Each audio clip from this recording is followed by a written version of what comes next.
There are books that entertain, there are books that inform, and then there are books that shake your soul to the core. This is one of them. This is not just a book.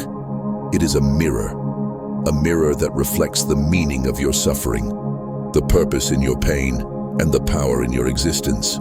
This is Man's Search for Meaning by Viktor Frankl, a Holocaust survivor, a psychiatrist, and a man who transformed humanity's understanding of suffering, freedom, and purpose. Today, I will take you on a journey through this masterpiece, emotion by emotion, until by the end, you see your pain differently, your life differently, yourself completely transformed. This is not fiction. This is not dramatized. This is raw reality. Chapter 1. Experiences in a concentration. Camp Frankl describes life inside Auschwitz, where men were reduced to numbers, where hope was hanged alongside prisoners, and where every moment was a battle for both life and soul. He doesn't begin with horror for shock value, he begins with truth. Upon arrival, every possession is stripped, clothes gone, identity gone, but something deeper is taken, their meaning. Why am I still alive? What am I living for? These questions echoed through the cold nights of starvation and silence. But here's the miracle. Even when the body was broken, even when dignity was stripped away, some men still chose to be kind, some men still chose to share their bread. And Frankl saw this. Between stimulus and response, there is a space, and in that space is our power to choose. You are not what happens to you, you are how you respond to it. They took everything from him, but they could not take his attitude. That was his freedom. That is your freedom.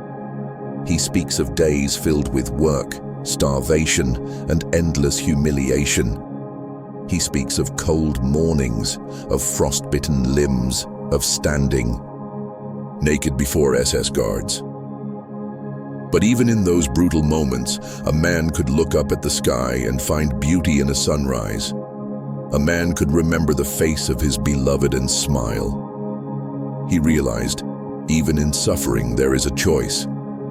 Even in despair, there is a spark.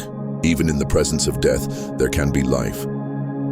He watched men collapse from exhaustion, stripped of dignity, yet refusing to let go of their last shred of humanity. He saw some crumble, but others rise, not in body, but in spirit.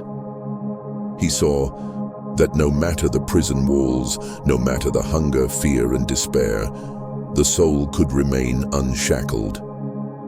That is where freedom lies, not in our circumstances, but in how we respond to them.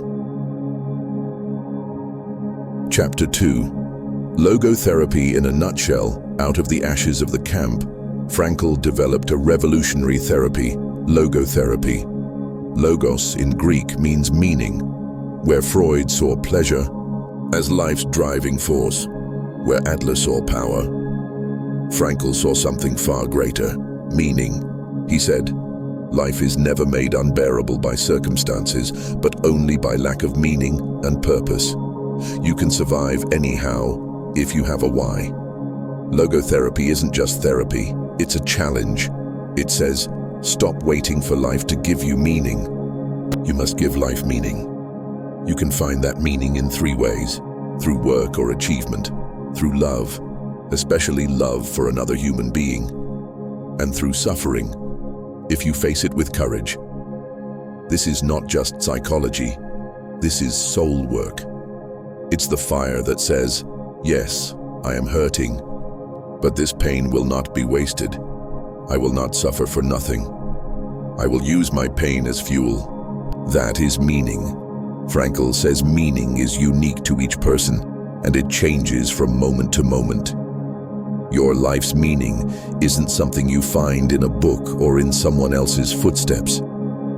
You must discover it yourself, in your choices, in your struggles, in your love. He challenges the idea of happiness. Don't aim at success. Don't chase happiness. They cannot be pursued. They must ensue. They are the byproduct of meaning.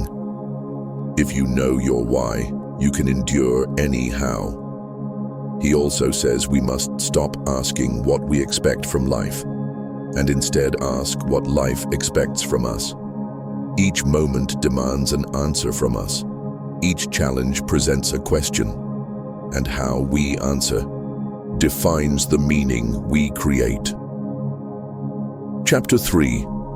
The Case for a Tragic Optimism. Frankl introduces the concept of tragic optimism.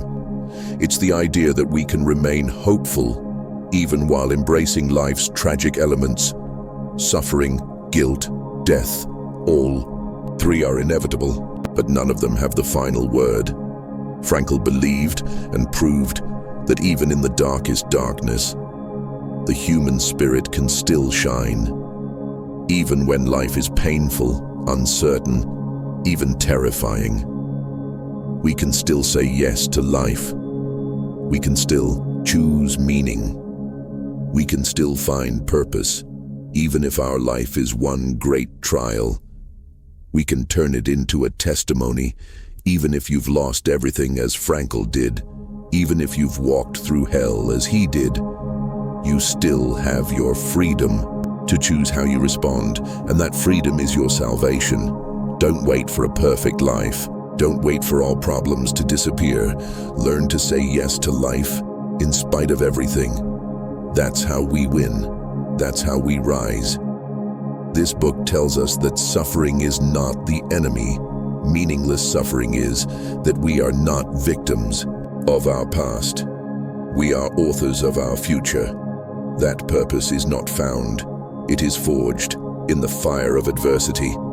And that you, yes, you watching this right now, have the power to turn your pain into something beautiful. Don't ask what life can give you. Ask what life expects from you right now. With your scars, your challenges, your story, there is a mission only you can fulfill. Maybe you're in a dark place right now. Maybe you feel lost. But remember Frankl's words. What is to give light must endure burning. Let your pain shape you, not shatter you. Let your suffering awaken you. Let your purpose define you. Maybe you've been betrayed. Maybe you've lost someone you love. Maybe the weight of your life feels too much to bear. But what if your pain has a purpose? What if your suffering has a message? What if your life as it is the very soil from which your greatness will grow? If this message moved something inside you, if it opened your heart, even a little, then don't let it stop here. Subscribe to this channel, like this video, share it with someone who needs it. Because one book can change a life, one idea can awaken a soul, and one choice, your choice, can change everything. This is not the end. This is your beginning. Your search for meaning starts now.